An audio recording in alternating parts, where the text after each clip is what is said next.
Subscribe now and press the bell icon. Never miss an update. Hello, कैसे हैं आप सब? उम्मीद करते हैं आप सब बढ़िया होंगे। और सबसे पहले तो मैं आपका स्वागत करता हूं इस ऑफिशियल यूट्यूब चैनल एग्ज़ाम अड्डा 360 पर। ठीक है, तो बच्चे कल एक बड़ा बिग सरप्राइज़ था आप सब के लिए। आप सब ने देखा, पूरे टीम का इंट्रोडक्शन भी दिया गया था। वो इंट्रोडक्शन मेरे ही थ्रू दिया गया था। तो आप सब समझ ही गए होंगे कि अपने साथ इस चैनल पर, इस एग्ज़ाम अड्डा 360 के चैनल पर कितने टीचर्स हैं और हर टीचर्स अपने आप में बेहतर हैं, बेहतरीन, बहुत बेहतर हैं। और सारे टीचर्स की क्लासेस आपको बहुत जल्दी मिलना शुरू भी हो जाएंगी। और साथ ही साथ बता दूं कि आज हो सकता है कुछ टीचर्स की क्लासेस आपको मिलें भी। और मैं अपने बारे में बता दूं तो मेरी क्लासेस आपको रेगुलर बेसिस पर डेली 1 या 2 वीडियोस आपको रेगुलर बेसिस पर मिलती रहेंगी। और भी टीचर्स की क्लासेस मिलती रहेंगी। और आप जान ही रहे हैं कि लॉकडाउन है, तो सारे टीचर्स जो हैं कोशिश में हैं कि 4th लॉकडाउन में मोदी जी कुछ ऐसा रूल लाएं कि थोड़ा टीचर्स मूवमेंट कर सके, तो वो एक जगह इकट्ठा हो पाएंगे। तो वो चीज़ों को हम आपको और भी सिस्टमेटिकली, मतलब रेगुलरली हर टीचर्स आपको मिल पा रहे होंगे। लेकिन फिर भी हमारा प्रयास यही है कि आपको मैक्स से मैक्स टीचर्स मिलना शुरू हो जाएं, क्लासेस उनकी शुरू हो जाएं। दूसरी बात यह है कि अपना स्टूडियो भी प्रिपेयर हो रहा है। स्टूडियो बनने में अभी नियर अबाउट मेरे को लगता है कि 6 से 7 दिन का समय है मिनिमम। ठीक है ना, मैक्सिमम 1-2 दिन आगे बढ़ सकता है, आगे पीछे। ठीक है, तो आज हम अपना क्लास स्टार्ट करते हैं बच्चे। हम आज अपनी पहली क्लास स्टार्ट कर रहे हैं नंबर सिस्टम का। नंबर सिस्टम वास्तव में एक बहुत ही लेंदी टॉपिक है। ना ही इसका कोई स्टार्ट है, ना ही कोई इसका एंड है। बहुत से लोग कहते हैं कि भाई नंबर सिस्टम बस इतना ही है, यही पढ़ लो, आपके परीक्षा में आ जाएगा और आपका काम बन जाएगा। बट ऐसा कुछ नहीं है, वो मेरे अकॉर्डिंग ऐसा कुछ भी नहीं है। नंबर सिस्टम बहुत लेंदी है, इसका कोई स्टार्ट या कोई एंड डिसाइडेड नहीं है। जितना पढ़ो उतना कम है। ठीक है, पहले नंबर सिस्टम में कुछ ऐसे पॉइंट्स थे, कुछ ऐसे टॉपिक थे जहाँ से क्वेश्चन एग्जामिनेशन में नहीं आते थे। लेकिन 1-2 साल से बिल्कुल नया ट्रेंड सा हो गया है कि अब वो वहाँ से भी क्वेश्चंस पुटअप कर रहे हैं और अच्छे सवाल पुटअप कर रहे हैं। तो बच्चे इन सब चीज़ों को ध्यान में रखते हुए हमने सबसे पहला टॉपिक अपना चूज़ किया है नंबर सिस्टम। और नंबर सिस्टम में हम बेसिक टू हायर लेवल चलेंगे, मतलब बेसिक टू यानी 0 टू एडवांस लेवल लेके चल रहे होंगे आपको नंबर सिस्टम में। और कोई भी टॉपिक हम छोड़ेंगे नहीं, हम पार्ट बाय पार्ट टॉपिक पढ़ेंगे। और मैं बता दूं आपको, कुल नंबर सिस्टम में 15 to 16 टॉपिक हैं। नॉर्मली नंबर सिस्टम में हमने देखा है कि वो find the value of number of zero, unit place, remainder theorem, थोड़ा बहुत अगर उनने सीरीज़ वगैरह के बारे में बता दिया तो बस यही है। 2, 4, 5 एक आध 2 सवाल सर्ट्स एंड इंडिसेस का कर दिया और ओवरऑल थोड़ा बहुत आगे पीछे करके वो ख़त्म हो जाता है। बट बच्चे पेपर में सिर्फ यही नहीं आ रहा। अगर आपको वास्तव में सही मायने में एग्ज़ाम बीट करना है तो आपको बहुत डेप्थ लेवल तक पढ़ना पड़ेगा। और मेरा मानना है कि आपको बिल्कुल जीरो से, बिल्कुल बेसिक से लेकर के हायर मतलब आपको कैट लेवल तक जाना चाहिए। तभी आप अपने आप को ये मान के चलें कि आप कंपटीशन में अच्छे लेवल पे प्रिपेयर हैं। क्योंकि बच्चे बहुत अच्छे लेवल पे तैयारी करके परीक्षा में बैठते हैं जिनका फाइनल सिलेक्शन होता है। ठीक है, तो मैं आपको बता दूं नियर अबाउट हम आपको नंबर सिस्टम लगभग 65 आवर में कंप्लीट कराएंगे। 65 आवर, ठीक है ना, मिनिमम। ठीक है ना, आगे भी हो सकता है, 1-2 लेक्चर हो सकता हो, कम भी हो सकता है। एक ऑन एन एवरेज हमने लेक्चर बोला कि 65 आवर का क्लास होता है। तो ये क्लासेस आपको मिलती रहेंगी रेगुलरली। मैं चाहूँगा कि पैरेलल 2 टॉपिक लेके चलें। हमने बहुत से बच्चों का कमेंट्स भी था कि सर एवरेज भी पढ़ाइए, तो मैं पैरेलल में एवरेज भी लेके चलूँगा। बट आज हम स्टार्ट कर रहे हैं अपना नंबर सिस्टम। और नंबर सिस्टम में आप लोग थंबनेल में देखे ही होंगे, सर्ट्स एंड इंडिसेस का टॉपिक हम स्टार्ट कर रहे हैं, घातांक और करड़ी। तो सर्ट्स एंड इंडिसेस बहुत वास्ट है, बहुत लेंदी है, इसका हम एक भी सेक्शन छोड़ेंगे नहीं बच्चे, हर सेक्शन कवर करेंगे। पहली क्लास है इसलिए आपको बता रहा हूँ। अगली क्लास में तो सिर्फ हम चीज़ों को डिस्कस कर रहे होंगे जो हमारे अपने क्वेश्चंस होंगे। पहले आप समझ जाएं कि हम कैसे आपको पढ़ा रहे होंगे। सर्ट्स एंड इंडिसेस का कई सेक्शन है, 5 से 6 पार्ट हम बनाएंगे जिसमें हम सर्ट एंड इंडिसेस से बनने वाले सारे सवाल को कवर करने की पूरी कोशिश करेंगे। ज़रूरत पड़ेगी तो उसके आगे भी वीडियो आपको इस टॉपिक से मिल रहा होगा। ठीक है, तो चलिए हम आ जाते हैं अपने टॉपिक पर। तो ध्यान दे भाई, आज ये सर्ट्स एंड इंडिसेस का पहला पार्ट होगा और बिल्कुल बेसिक से चल रहे होंगे, ठीक है ना। तो जो बच्चे यहाँ पे बेसिक से पढ़ रहे हैं ना उनके लिए भी बेहतर है, मतलब जो बच्चे बिल्कुल बेसिक से पढ़ना चाहते हैं उनके लिए भी बेहतर है, और जो और भी हायर लेवल तक पहुँचना चाहते हैं उनके लिए भी बेहतर है।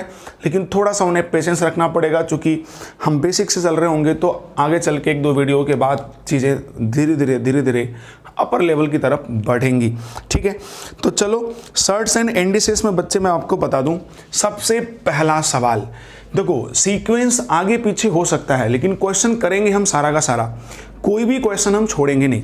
तो सीक्वेंस आगे पीछे, अच्छा आप लोग पेन पेपर कॉपी लेके बैठना, ऐसे नहीं कि हवा में बैठ जाओ, ऐसे ही आराम से मस्ती से लेट के पढ़ रहे हो, मज़ा आ रहा है खूब, ऐसा नहीं। आप नोट्स भी बनाओ, तभी तो पढ़ाने का मज़ा आएगा। देखो एक क्वेश्चन मैं बोल रहा हूँ बच्चे, जो अभी 1-2 साल से ट्रेंड में है। क्वेश्चन ये है भाई कि अगर मैं रूट में 1+3, 1+4, 1+5 ... इन्फिनिटी, या इसी सीक्वेंस में एक सवाल हम और लिख दें, अगर मैं लिखें 1+199 या 1+198 प्लस 1+197 ... इन्फिनिटी, या एक सवाल चलो और लिख लेता हूँ, अगर मैं यहाँ पे ये लिखता 1+2001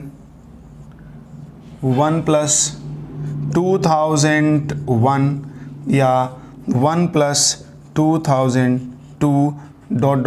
इन्फिनिटी। हमने यहाँ पे एक ही पैटर्न के बच्चे 3 सवाल लिखे हुए हैं, ठीक है। सबसे पहले तो हम इस पैटर्न को समझने की कोशिश करेंगे कि ये पैटर्न कह क्या रहा है और इस पैटर्न पर कैसे सवाल आते हैं और इसका सॉल्यूशन क्या होगा। पहले तो मैं बता दूं कि ये सवाल कैट में पूछा जाता था, लेकिन अब ये आपके सीजीएल के एग्जाम्स में भी आने लगे हैं, एसएससी के एग्जाम्स में भी कई बार अब ये पूछा जाने लगा है। और ये बिल्कुल नया पैटर्न का सवाल है, और मैं बार बार आप सबसे कहता हूं कि जब कोई भी सवाल नए पैटर्न का आता है बच्चे, तो एग्जामिनेशन हॉल में ये कई बार रिपीटेड होता रहता है, क्योंकि जब तक बच्चा इसे समझ पाता है, जान पाता है, तब तक तो हम कई बार एग्जामिनर पूछ सकता है आपसे एग्जाम में, ठीक है। तो सबसे पहले तो मैं आपको बता दूं कि इसका सीक्वेंस ये है बच्चे कि ये नंबर रूट में है, लेकिन आप देख रहे होंगे कि ये जो 1 है ना, ये हर जगह आ रहा है ना। जैसे देखो ना, ये सब में देखो, ये 1 जो है ना वो हर जगह इंक्लूडेड है, 1 के साथ कोई भी छेड़छाड़ नहीं हो रहा है। लेकिन 1 के साथ बच्चे एक नंबर आ रहा है, वो नंबर कुछ भी हो सकता है। देखो ना, यहाँ पे 3 है और अगला वाला क्या है, 4 है, अगला वाला क्या है, 5 है। यहाँ पे देखो 99 है, 1999 है, फिर ये 1999 के बाद एक चीज़ें मिस्टेक हो गई, इनको 6 कर लेते हैं, 7 कर लेते हैं, इसको 8 कर लेते हैं, इसको 9 कर लेते हैं, बिकॉज ये सीक्वेंस में होता है, ठीक है ना। थोड़ा इंप्रूव कर सुधार लेना भाई। यहाँ पे 1997 है, फिर 98 है, फिर 99 है, फिर 2000 है, 2001 है, 2002 है। इसका मतलब कि 1 के साथ तो कोई भी इंटरप्शन नहीं हो रहा है, लेकिन इस 1 के साथ एक नंबर आ रहा है। ये नंबर कुछ भी हो सकता है, लेकिन जो भी होगा उसके आगे क्रम से नंबर बढ़ रहा होगा, उसके आगे क्रम से नंबर बढ़ रहा होगा। आप देखें ना, 3, 4, 5, 97, 98, 99, 2000, 2001, 2002, 2003, 2004, क्रम से नंबर बढ़ रहा है। तो अगर इस तरह का सीक्वेंस या सीरीज सर्ट्स एंड इंडिसेस में आपको मिले, तो मैं बता दूं इसका आंसर क्या होता है बच्चा। इसका आंसर बहुत ही मज़ेदार है, आसानी से आप इसका आंसर दे सकते थे, और इसका आंसर कुछ नहीं, 3 और 1 को जोड़ दो, इसका आंसर होगा भाई 4। इसका आंसर होगा 4। इसको जोड़ दो, 1997 और 1 को अगर आप जोड़ देंगे तो इसका आंसर आ जाएगा 1998। और इसमें देखें तो आप इन्हें जोड़ दें अगर, तो जो आपका आंसर आएगा वो आएगा 2001, ठीक है। तो आप सोच रहे होंगे सर आपने ऐसा किया क्यों? तो बच्चे ऐसा थोड़ी है, जो कुछ भी हम आपको बता रहे होंगे ना उसका प्रॉपर हम आपको रीज़न भी दे रहे होंगे कि बच्चे हमने अगर ऐसा किया है तो क्यों किया है। तो उम्मीद करता हूं कि ये बात तो आपको समझ में आ गई होगी। आप स्क्रीनशॉट भी ले सकते हैं, ठीक है, नोटबुक बना लें आप, ज़्यादा बेहतर होगा। अब मैं आपको समझाना चाहूँगा कि मैं ऐसा क्यों कर रहा हूँ, ठीक है। चलो हाँ, अब ध्यान दो, ऐसा हम क्यों कर रहे हैं। देखो बच्चे, एक सवाल में अगर हम रीजन समझा दें तो उम्मीद करता हूं कि आप हर सवाल में रीजन समझ जाएंगे। ऐसा हम इसलिए कर रहे हैं कि इस सवाल को गौर करना, इस सवाल का आंसर है आपका 4, ठीक है। तो जरा ध्यान देना कि क्या मैं 4 को √16 बच्चे लिख सकता हूं कि नहीं? बिल्कुल लिख सकता हूं। और ये 16 को ध्यान देना थोड़ा मैं रूट बढ़ा दे रहा हूँ। 16 को मैं 1 + 15 लिख सकता हूँ कि नहीं, बिल्कुल लिख सकता हूँ। और इस 15 को 3 × 5, 3 × 5 = 15, बिल्कुल लिख सकता हूँ। 3 को छोड़ दो, इस 5 को बच्चे तुम अगर चाहो तो रूट में 25 लिख सकते हो, बिल्कुल लिख सकते हैं। और इस 125 को मैं 1 + 24 भी लिख सकता हूँ। और इस 24 को मैं लिख सकता हूँ 4 × 6, 4 × 6 = 24, बिल्कुल लिख सकता हूँ भाई। और ये 6 को हम लिख सकते हैं रूट में 36, और इस 36 को हम लिख सकते हैं 1 + 35, और इस 35 को हम लिख सकते हैं 5 × 7 = 35, और इस 7 को हम लिख सकते हैं रूट 49। बच्चे इसी प्रकार तुम लिखते चले जाओ, कोई प्रॉब्लम नहीं है, जितनी इच्छा हो उतना लिख लो आप। तो आप देख रहे होंगे 1 + 3, 1 + 4, 1 + 5, ये सीरीज मिल रही बच्चे। और इसका आंसर क्या है बच्चा? 4 है। इसका आंसर क्या है बाबू? 4 है। तो उम्मीद करता हूं कि ये पैटर्न आपको बहुत अच्छे लेवल पे समझ में आ गया होगा। और बच्चे मैं आपसे बार बार एक ही चीज़ रिपीट नहीं करूंगा, आप एक ईमानदार विद्यार्थी बनो और चीज़ों को बेहतर तरीके से क्लास नोट बनाओ और अच्छे से लिखो, ताकि आपको समझ में आए कि सर ने सर्ट्स एंड इंडिसेस में कहाँ से शुरू किया और कहाँ तक ले गए। और मैं आपको प्रॉमिस करता हूँ कि सर्ट्स एंड इंडिसेस का एक भी सवाल नहीं फंसने वाला है आपका, ठीक है ना। थोड़ा पेशेंस रखना पड़ेगा आपको, क्योंकि मैं बेसिक से लेके या धीरे धीरे हायर लेवल को करूँगा, ऐसा नहीं कि जंप करके ऐसे हवा में पढ़ा दिया आपको, ठीक है। तो चलो भाई, उम्मीद करता हूँ ये बात आपको समझ में आ गई होगी। सर्ट्स एंड इंडिसेस का एक ये बेहतर क्वेश्चन था, और इसको आप बुक में ढूंढोगे ना तो जाओ, आप बुक में जितना ढूंढना हो ना भैया मेरे ढूंढ लेना, नहीं मिलने वाला है। बिकॉज ये पेपर का पूछा हुआ सवाल है, और ये पहले कैट में पूछा जाता था, लेकिन अब हमारे इस कॉम्पिटिटिव एग्जाम्स में, सीजीएल में, सीपीओएसआई या कहीं भी पूछा जा सकता है। सीजीएल में एक बार पूछा भी गया है, ठीक है। चलो अब आगे आते हैं हम लोग दूसरे पैटर्न पर। दूसरा पैटर्न अपना ये है बच्चे कि अगर आपसे ये कहा जाए कि x = रूट में 5 प्लस रूट में 3 प्लस अगले रूट में रूट 5 माइनस रूट 3, और y यहाँ पे आ जाए रूट में 5 प्लस रूट में 3 माइनस रूट में 5 माइनस रूट में 3। x की वैल्यू दी गई है और y की वैल्यू दी गई है, और आपसे पूछा जा रहा है find the value of x² plus y²। देखो भाई थोड़ा मेरा y बड़ा अटपटा सा बनता है, इसे 4 मत समझ लेना, ठीक है ना। y² की वैल्यू क्या होगी, ठीक है ना। x² प्लस y² की वैल्यू क्या होगी? तो x की वैल्यू आपको दी गई है रूट में root 5 plus root 3 plus root 5 minus root 3, और y की वैल्यू दी गई है root 5 plus root 3 minus root 5 minus root 3। हम आपको बता दें, पूरे के पूरे नंबर सिस्टम में कई सेक्शंस आते हैं, उसमें एक सेक्शन आता है सिंप्लीफिकेशन।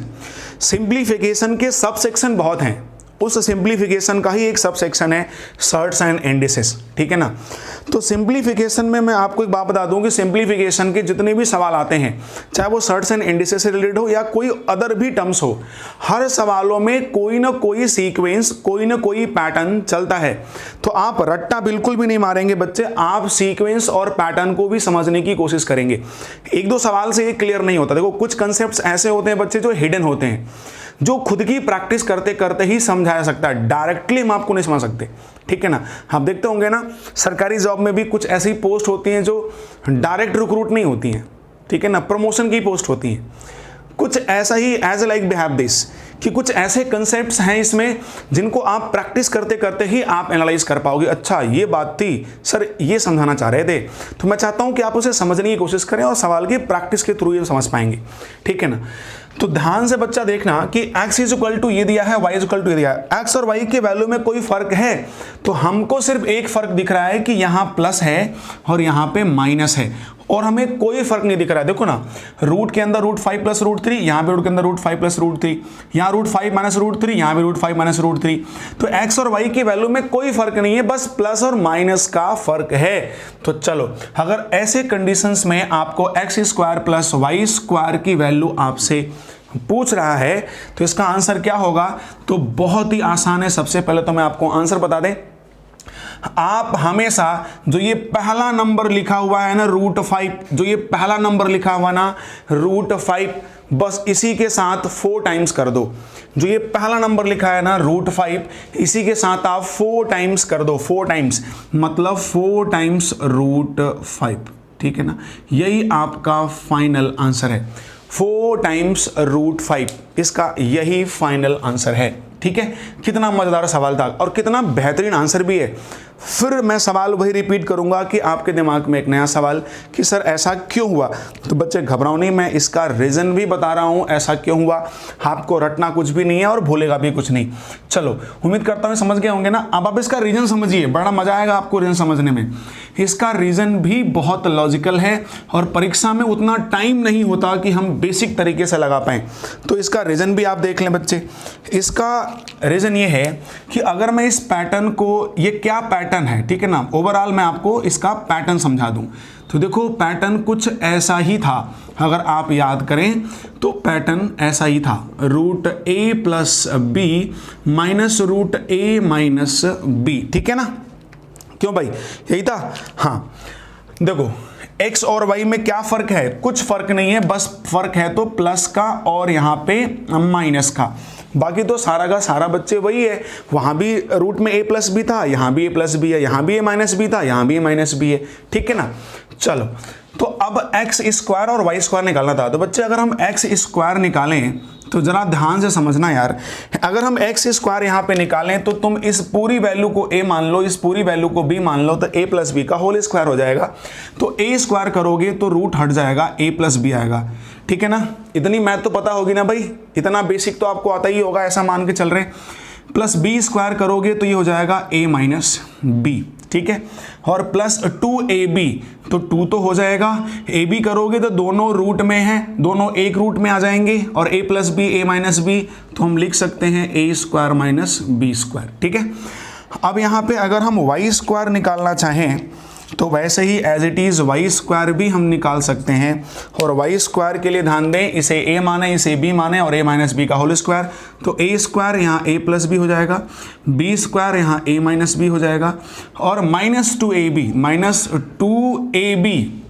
दोनों एक ही के अंदर आएगा, तो a² - b²।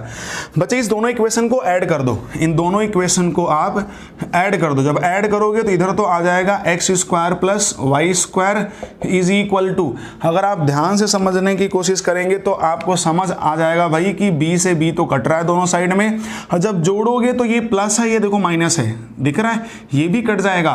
तो ऊपर आया a और a 2a, और यहाँ भी a और a 2a, और 2a जोड़ दोगे तो आंसर हो जाएगा बच्चे 4a। तो आपको समझ आ रहा है 4a मतलब जो पहला वाला टर्म्स था इसी के साथ हम 4 टाइम्स कर रहे थे।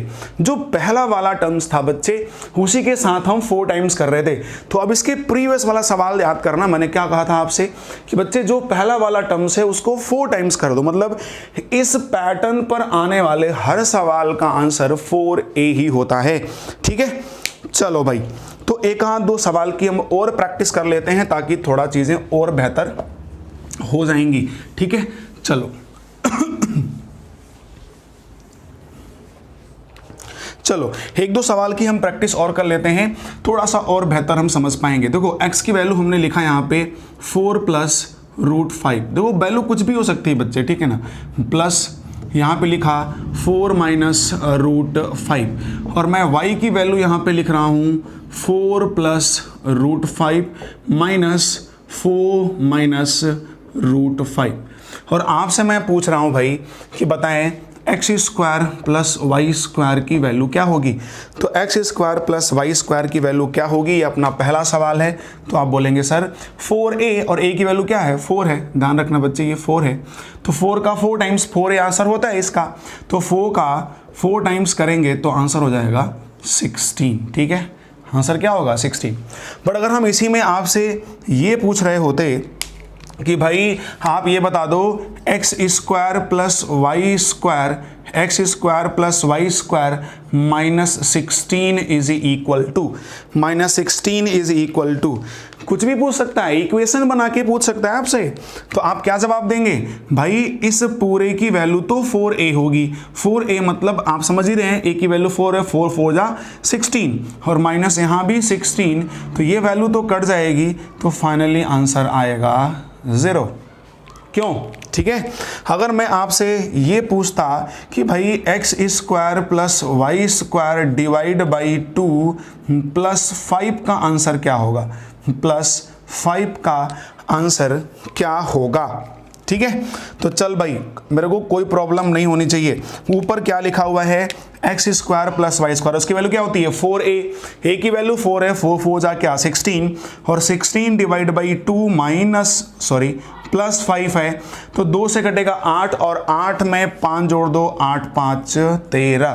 तो आप उम्मीद करते हैं कि इस तरीके से करके बहुत पैटर्न्स बनाए जा सकते हैं और बहुत सवाल पूछा जा सकता है।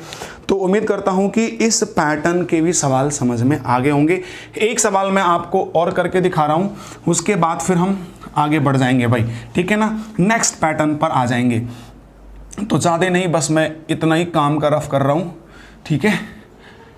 चलो, तो मैं थोड़ा सा यहाँ पे चेंजिंग कर रहा हूँ बच्चे। यहाँ पे चेंजिंग मैं ये कर रहा कि यहाँ पे मैं लिख रहा √11 और प्लस √7, यहाँ लिख रहा √11 प्लस √7, प्लस नहीं माइनस, यहाँ पे मैं लिख रहा √11 और प्लस √7, यहाँ भी लिख रहा √11 माइनस √7, ठीक है। अब मैं आपसे जो क्वेश्चन पूछ रहा हूं बच्चे, वो क्वेश्चन अपना ये है, x square plus y square divide by 2 plus 4√11 is equal to 4√11 is equal to क्या होगा।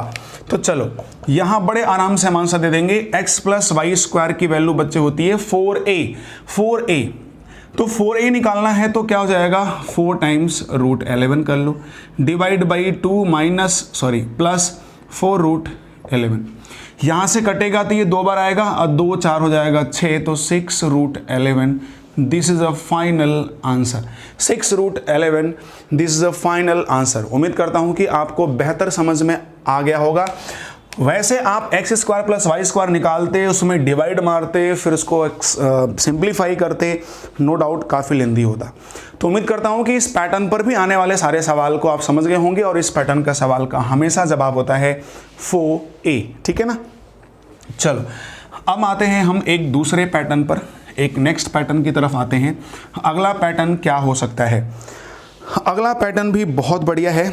अगला पैटर्न ये है भाई कि अगर आपको कोई भी सवाल इस पैटर्न का मिले, ध्यान देना, √a plus √b divide by √a minus √b plus √a minus √b upon √a plus √b, इस पैटर्न का सवाल मिले और पूछे इसका आंसर क्या होगा। ध्यान देना, अब हम आगे बच्चे अपने तीसरे पैटर्न की तरफ, ठीक है। ये हमारा तीसरा पैटर्न है। अगर इस पैटर्न का सवाल मिले और आपसे बोले कि भाई आंसर क्या होगा, तो ध्यान से समझना यार, जो चीज ये लिखी हुई है ना, यही ठीक उल्टा लिखा हुआ है और उस दोनों को हम क्या कर रहे हैं, प्लस कर रहे हैं। तो इसका क्या होगा आंसर? तो देखो, मैं पहले तो इसको प्रूव करके दिखा रहा हूं, बट एग्जाम में हमें प्रूव नहीं करना है, एग्जाम में हमें बेसिक नहीं करना, एग्जाम में हमें सीधे सीधे आंसर पे हिट करना है, ठीक है ना। तो मैं इसको अगर प्रूव करके आपको दिखा दूं कि इसका फाइनल आंसर क्या होगा, तो ध्यान से समझना यार। मैं इसको अगर प्रूव करूं तो आप समझ रहे होंगे कि अगर मैं इसका एलसीएम ले लूं, तो एलसीएम क्या आएगा भाई, ये दोनों एलसीएम होगा तो a plus b, a minus b, तो a square minus b square, इसका मतलब a माइनस बी होगा। क्यों भाई, थोड़ा सा एक स्टेप हम जंप कर गए, ठीक है ना। इतना भी अपने आप को कमजोर मत बनाना। a plus b, a minus b, तो a square minus b square, a minus b हो जाएगा। और अगर आप ये ले रहे होंगे तो ये मिलेगा, दोनों स्क्वायर हो जाएगा। अब जब स्क्वायर हो जाएगा तो क्या हो जाएगा, a का स्क्वायर a, b का स्क्वायर हो जाएगा b, जो कि रूट में है, प्लस 2√ab, ठीक है, प्लस √a प्लस √b अगर ले रहे होंगे आप, देखो मैं लिख दे रहा हूं वरना आप कंफ्यूज ही होंगे, रूट ए और रूट बी, रूट ए प्लस रूट बी, ठीक है ना। ये मैं ले रहा था तो ये मिला, स्क्वायर हो गया। ये मैं ले रहा था तो ये मिला, स्क्वायर करेंगे आप तो ए स्क्वायर रूट में है तो ए होगा बी स्क्वायर, बी होगा -2 रूट ए बी हो जाएगा, ठीक है। अब आप थोड़ा सा गौर करें तो ये वाली वैल्यू तो आपकी कट रही है बड़े आराम से, और यहाँ 2 बार ए आ रहा है और 2 बार बी आ रहा है, तो आप लिख सकते हैं 2 टाइम्स ए प्लस बी, बताना भाई, लिख सकते हैं ना। और नीचे ए प्लस बी, ए माइनस बी, तो a square minus b square होता है, तो ए स्क्वायर मतलब रूट ए का स्क्वायर क्या होगा, ए माइनस बी स्क्वायर मतलब यहाँ क्या होगा, बी हो जाएगा, ओके। तो आपका जो फाइनल आंसर आया बच्चे वो यही है। क्या आया आपका फाइनल आंसर, देखो मैं यहाँ पे लिख दे रहा हूँ। आपका फाइनल आंसर आया 2 times a plus b upon a minus b. तो ये आपका फाइनल आंसर आया इस पैटर्न का। तो जब भी आपको इस तरह का पैटर्न मिलेगा तो आप हमेशा ध्यान देंगे कि 2 times a plus b upon a minus B इसका फाइनल आंसर होता है। जब भी इस पैटर्न का आपको सवाल मिल रहा होगा ध्यान से इस पैटर्न को समझें आप, ठीक है, क्योंकि आपके पास परीक्षा में इतना टाइम नहीं होगा कि एलसीएम लेकर के हम कैलकुलेट करें। और ध्यान दें, एक पैटर्न अगर आप समझ लिए तो उस पर घुमा करके, शब्दों का जाल फैला करके या नंबर्स का गेम फैला करके या क्वेश्चन के प्रेजेंटेशन का वे बदल कर आपको ढेर सारे सवाल में उलझाया जा सकता है। इसलिए आप पैटर्न को ध्यान से समझें। तो उम्मीद करता हूं कि समझ गए होंगे 2 times a plus b upon 2 A minus B, ठीक है। चलो, तो मैं आपको अब सवाल पे ले आता हूं। अगर ये सवाल कुछ ऐसा हो तो क्या होगा जवाब। तो मैं एक सवाल लिख रहा हूं। सवाल है √5 plus √3 upon √5 minus √3 plus √5 minus √3 upon √5 plus √3 is equal to what. क्या होगा? तो भैया आप पैटर्न को तो बड़े आराम से समझ चुके हैं, और जब पैटर्न आप आराम से समझ लिए तो आपको इसका जवाब भी देने में कोई इश्यूज नहीं होनी चाहिए, ठीक है। देखो, ए की जगह है, बी की जगह है, प्लस माइनस और उल्टा minus and plus, same pattern. तो अपना आंसर क्या था? अपना आंसर था 2 times a plus b upon a minus b. तो 2 टाइम्स ए प्लस बी, 5 और 3 कितना हो जाएगा? 8 divide by a minus b मतलब 2, और ये 2 से 2 कटेगा तो फाइनल आंसर क्या आ जाएगा? 8। ये अपना पहला वे था, ये पहला वे था। अगर आप थोड़ा सा खुरापात कर सके तो मैं आपको एक दूसरी बात भी यहाँ पे समझाना चाहूँगा कि बच्चे देखो, एक अच्छा विद्यार्थी वही होता है ना जो टीचर्स द्वारा, देखो टीचर्स क्या होता है कि बच्चों को समझा रहा होता है, और उसके सामने हर तरह के बच्चे होते हैं, बहुत लो होते हैं, बहुत अच्छे बच्चे होते हैं, मॉडरेट भी होते हैं। जो लो होते हैं उन्हें कहता है कि ठीक है सर, तो बेसिक चल रहे हैं, मज़ा आ रहा है। जो मॉडरेट होते हैं वो भी चलते हैं, चलो ठीक है हमारा रिवाइज हो जाएगा। लेकिन जो थोड़े बच्चे अच्छे होते हैं उनकी सबसे बड़ी गलती होती है कि वो सोचते हैं कि यार हम इधर की चीज़ें तो पढ़ चुके हैं सर, और हायर क्यों नहीं चल रहे। बच्चे हम सबको काउंट कर रहे होते हैं, इसलिए हर चीज़ को आपको पढ़ा रहे होते हैं। तो आप सारे बच्चों को चाहिए कि हर चीज़ हम ध्यान से एक बार रिवाइज कर लें। अच्छा वाला भी आएगा तो हम वो वाला भी चीज़ें पढ़ेंगे और सर से क्वेश्चन भी डिस्कस करेंगे।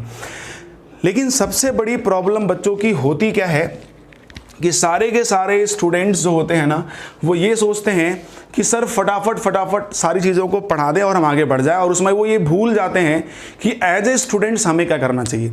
वास्तव में हम टीचर्स सबको समझाते हैं तो सब कुछ बता रहे होते हैं और ढेर सारा बोर्ड पे लिख भी रहे होते हैं, लेकिन मैं बता दूं अगर थोड़ा सा भी सेंसिटिविटी दिखाएं तो ये क्वेश्चन केवल विजुअलाइज करके आंसर दे सकते थे।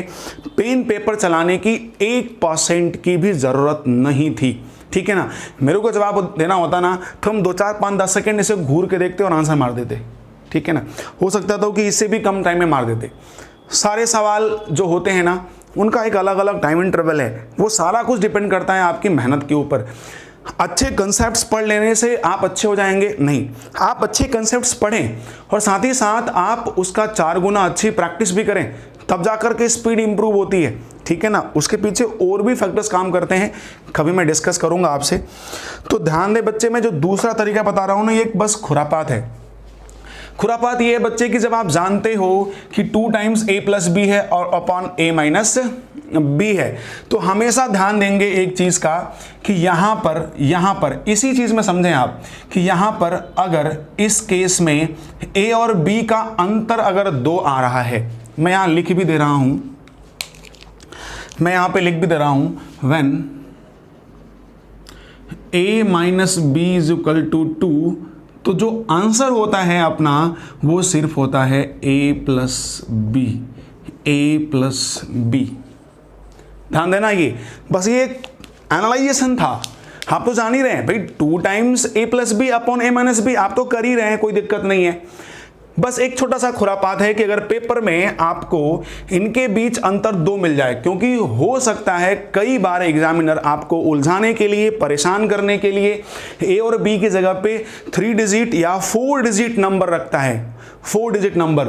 तो आप क्या करेंगे, 2 टाइम्स a प्लस बी करेंगे अपॉन a माइनस बी करेंगे, फिर कटपिट करेंगे, परेशान होंगे। हालांकि सोल्यूशन तो तब भी आसानी से ही मिल जाएगा, लेकिन हम क्यों करें इतना, ठीक है ना, हमें क्यों करना भाई। तो ध्यान रखें जब a और b का, लेकिन ध्यान रहे जब a b का अंतर 2 हो तभी के लिए है ऐसा, वरना आप हमेशा ऐसा ही कर रहे होंगे। अगर इनके बीच का अंतर 2 आ रहा है तो आप डायरेक्ट a और b को जोड़ दें। मतलब हमको इस सवाल को देखना था, अंतर 2 आ रहा था तो 5 और 3 हमने जोड़ दिया, तो 5 और 3 जोड़ दिया, तो हमारा आंसर क्या हो गया, 8 हो गया। ठीक है, इस पर कई तरह के सवाल ट्विस्ट किए जा सकते हैं। ठीक है, कई तरह के सवाल ट्विस्ट कई वे में पूछे जा सकते हैं। मैं कुछ वे यहाँ पे डिस्कस कर रहा हूँ, बाकी आगे हालांकि कोई भी वे मिले आप उलझना मत, परेशान मत होना। कुछ डिस्कस मैं यहाँ पे कर रहा हूँ। जैसे फॉर एग्जांपल आपको यहाँ पे एक सवाल मिलता है, सवाल आपसे अगर ये कहे कि भाई √5, मैं वही सवाल ले रहा हूँ, √5 plus √3 upon √5 minus √3 plus √5 minus √3, या इसको छोड़ दो ऐसे, आप सिर्फ इसको लिख दो x के बराबर, कि x की वैल्यू आपको ये दी गई है, तो आप मेरे को बता दीजिए कि x प्लस 1 अपॉन x की वैल्यू क्या होगी। ठीक है, x की वैल्यू ये दी गई है, तो आप x प्लस 1 अपॉन x की वैल्यू बता दें, तो आप बहुत ही आसानी से समझ रहे होंगे कि x की वैल्यू ये दी गई है, 1 अपॉन x की वैल्यू उल्टा हो जाएगा, रिवर्स हो जाएगा, तो वही वाला पहला वाला फॉर्म बनेगा। तो सीधा सीधा हम आंसर लिख रहे हैं यहाँ पे। आंसर क्या होगा भाई, मैंने क्या कहा था, अगर डिफरेंस 2 है तो सीधे जोड़ दो, और अगर डिफरेंस 2 नहीं है तो 2 times a plus b upon a minus b करके भी देख लो। तो भैया डिफरेंस है यहाँ पे 2, तो यहाँ पे हो जाएगा 5 और 3, तो आंसर होगा 8। उलझने की जरूरत नहीं है। ये सवाल अलजेब्रा में, आप कह रहे होंगे सर ये तो ऐसे सवाल अलजेब्रा में भी आते हैं, आप तो सर्ट्स एंड इंडिसेस पढ़ा रहे हैं, तो ध्यान से सुन लें आप। Shirts and indices 60%, near about 50 to 60% algebra से ही बिलोंग करता है। अलजेब्रा में बहुत सवाल ऐसे होते हैं जो सर्ट्स एंड इंडिसेस के बेसिस पर आते हैं, तो बहुत हद तक अलजेब्रा के जो कंसेप्ट्स होते हैं वो सर्ट्स एंड इंडिसेस से रिलेट करते हैं। या ऐसा कर लो, सर्ट्स एंड इंडिसेस के ढेर सारे सवाल आपके अलजेब्रा के कंसेप्ट से रिलेट करते हैं। ठीक है ना। अच्छा, अगर मैं इसी को ऐसा करता बच्चा, दूसरा सवाल अगर मैं इसी करता ऐसे कर देता भाई, रूट में 5 प्लस रूट में 3 अपॉन रूट में 5 माइनस रूट में 3, और आपसे पूछता find the value of x square plus 1 upon x square is equal to what. ध्यान देना, x इज इक्वल टू पूरा रूट लगा दिया और ये वैल्यू दिया और आपसे ये पूछा, तो भैया क्या होगा अपना आंसर। अपना आंसर तो आसान होना चाहिए, क्योंकि x square plus 1 upon x square पूछ रहा है, दोनों साइड में अगर आप स्क्वायर कर देंगे तो आपको x की वैल्यू यही वाली मिल जाएगी। स्क्वायर कर देंगे ना, तो x स्क्वायर की जो वैल्यू होगी बच्चे वो √5 प्लस √3 अपॉन √5 माइनस √3 ही मिलेगी। और आप समझ रहे हैं कि भैया क्या होता है इसका answer, 2 times a plus b upon a minus b, या अंतर 2 है तो सीधा सीधा इसे हम ऐड कर दें तो हो जाएगा भाई इधर 5 प्लस इधर 3, तो आंसर हो जाएगा अपना 8। ठीक है, चलो अगर हम इसी को थोड़ा सा चेंज कर दें, हम आपको x की वैल्यू दे दिए ये, और y की वैल्यू हम आपको दे देते हैं रिवर्स करके। y की वैल्यू दे देते हैं √5 माइनस √3 अपॉन √5 और प्लस √3। ठीक है, पक्का। और आपसे ये पूछ रहे हैं कि भाई आप बता दो A square plus B square upon A B की वैल्यू क्या होगी। A square plus B square upon A B की वैल्यू क्या होगी। देखो पैटर्न वही है, बस सवाल के थोड़े फॉर्मेट बदल रहे हैं, ठीक है ना। आपको जितनी भी पॉसिबल वे है, कोशिश हमारी ये रहेगी कि मैं वो हर पॉसिबल वे करा दूं। ए स्क्वायर प्लस हमारा दो थोड़ा अटपटा बनता है, ध्यान देना, ठीक है। A square plus B square upon A plus B आपसे पूछ रहा है। तो बच्चे ध्यान देना, घबराना नहीं है कि आप सॉरी यार इसको बी कर दो और इसको ए कर दो, ठीक है ना भाई। यहाँ ए बी है तो ये ए बी की वैल्यू थी ना, एक्स वाई की वैल्यू नहीं थी। तो अब इस सवाल को लगाने के लिए आपको करना क्या है बच्चे, आपको इस सवाल को लगाने के लिए करना कुछ भी नहीं है, फालतू का रख करके यहाँ पे पुट करके वैल्यू को कैलकुलेट करने की कोई ज़रूरत नहीं है। आप थोड़ा सा अगर समझें तो यहाँ पे a into b is equal to 1 आ रहा है भाई। a is equal to b a into b is equal to 1, क्योंकि इसका मल्टीप्लाई करोगे ना तो ये कट जाएगा, वैल्यू क्या आएगी 1 आ जाएगा। और यहाँ पे अगर गौर करो तो a square upon A b करोगे तो आ जाएगा ए बाई बी, और प्लस अगर बी स्क्वायर अपॉन ए बी करोगे तो हो जाएगा बी बाई ए। और यहाँ से अगर आप गौर करें तो ए की वैल्यू 1 अपॉन बी होगी और बी की वैल्यू 1 अपॉन ए होगी, ठीक है। तो बी की वैल्यू क्या होगी 1 अपॉन ए, और यहाँ 1 अपॉन ए रखेंगे तो ये हो जाएगा ए स्क्वायर। पक्का? क्यों भाई, क्लियर है ना, कोई दिक्कत तो नहीं है। और यहाँ पर अगर b अपॉन ए है तो अगर आप a की वैल्यू यहाँ पे रखें तो ये 1 अपॉन बी हो जाएगा, या b की वैल्यू 1 अपॉन ए रख देंगे यहाँ पे तो ये 1 अपॉन ए स्क्वायर हो जाएगा। तो आपको तो समझ में आ गया होगा कैसे करना है, ठीक है। तो a square plus 1 upon A square की वैल्यू आपको निकालनी है, और ए स्क्वायर प्लस 1 ए स्क्वायर की वैल्यू तभी निकलती है जब आपको a प्लस 1 अपॉन ए पता हो, a प्लस 1 अपॉन ए पता हो। तो a प्लस 1 अपॉन ए कैसे निकलेगा, तो आप समझ रहे होंगे कि b को हम 1 अपॉन ए तो लिख ही सकते हैं, b को 1 अपॉन ए तो हम लिख ही सकते हैं। मतलब a प्लस बी जो होगा, मतलब a प्लस जो b होगा, a प्लस बी जो होगा वो a प्लस 1 अपॉन ए के बराबर होगा। और a प्लस 1 अपॉन ए अगर आपको प्रीवियस लॉजिक नहीं पता है तो फिर कैलकुलेशन पड़ेगा, बट हम भाई समझदार आदमी है, पहले से पढ़ के बैठे हैं। अंतर भी 2 दिख रहा है हमको, तो 5 और 3 कितना हो जाएगा 8, ठीक है। तो a प्लस 1 अपॉन ए की वैल्यू आपको क्या मिल गई 8। तो a square plus 1 upon A square की वैल्यू तो नो डाउट आप बड़े आराम से इजीली निकाल सकते हो। क्यों भाई, कोई तकलीफ है, a square plus 1 upon A square की वैल्यू तो निकाल सकते हैं, ठीक है।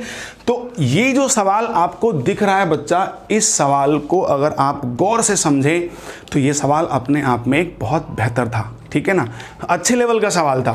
और विद्यार्थी करते क्या है कि a की वैल्यू यहाँ पुट कर देंगे और b की वैल्यू यहाँ पुट कर देंगे, और पुट करने के बाद इसे कैलकुलेट करके फिर सॉल्व करेंगे, और बहुत टाइम लगता है। यहाँ पे जो हम आपको समझा रहे हैं, समझाने में समय लग रहा है, वरना बड़े आराम से ईजिली कैलकुलेट करके हम आंसर a प्लस 1 अपॉन ए की वैल्यू यहाँ पे 8 आ जाती, तो a square plus 1 upon A square की भी वैल्यू हम बड़े आराम से ईजिली निकाल सकते थे, ठीक है। क्यों भाई, आगे बढ़ जाए, हाँ चल भाई। तो इस तरह के सवाल को हम बड़े, क्योंकि हमारे पास a प्लस 1 अपॉन ए निकालना प्रॉब्लम था, ये निकालना प्रॉब्लम तो नहीं था। यहाँ पर बड़े आराम से स्क्वायर करके फिर k की वैल्यू आपकी 8 आ गई है, बड़े आराम से आप इजीली कैलकुलेट करके सॉल्व करके आंसर दे सकते थे। तो ध्यान देना मेरे भाई, इस तरह के सवाल भी आपके पेपर में आ जाते हैं, और विद्यार्थी बहुत जल्दीबाजी में गलतियाँ कर जाता है, लेकिन ऐसा अब नहीं करना। आप सब आगे बढ़ो, नेक्स्ट, ठीक है। एक सवाल मैं आपको अगर और दे दूं, मान लो मैं यहाँ पे लिख दूं अगला सवाल आपको वो हाँ देखो, अगर मैं आपसे ये कहता कि भाई √5 प्लस √3 अपॉन √5 माइनस √3, या प्लस √7 प्लस 1 अपॉन √7 माइनस 1, या प्लस